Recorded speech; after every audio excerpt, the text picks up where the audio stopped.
In today's video, I'm going to teach you how to create a workflow in Asana.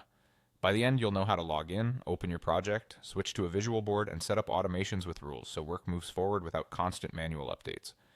Start by heading to Asana's login page in your browser. If you're already signed in, Asana will take you straight to your workspace. If not, you'll see the sign in options. Choose Continue with Google to authenticate quickly. This uses your Google account for secure access and keeps things simple across devices.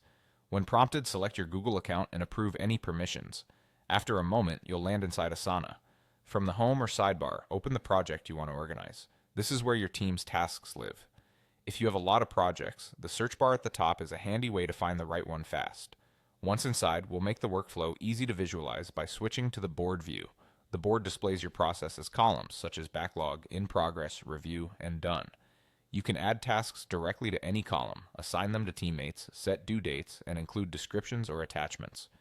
As work progresses, just drag a task card from one column to the next. This creates a clear, shared picture of status without extra meetings. Now let's add automation. In the top right of your project, click Customize. This opens a panel where you can manage features specific to your project. Select rules. Think of a rule as when X happens, do Y. Triggers might include a task being moved to a certain column or a due date approaching, and actions can be things like assigning a task, updating a due date, moving a task to another section, or marking it complete. Click Add to create a rule. You'll choose a trigger first, such as Task Moved to in Progress, then pick an action like Assign to the project lead or Set due date to 3 days from now. You can also combine conditions to make rules more precise. Give your rule a clear name so teammates understand what it does, and save it.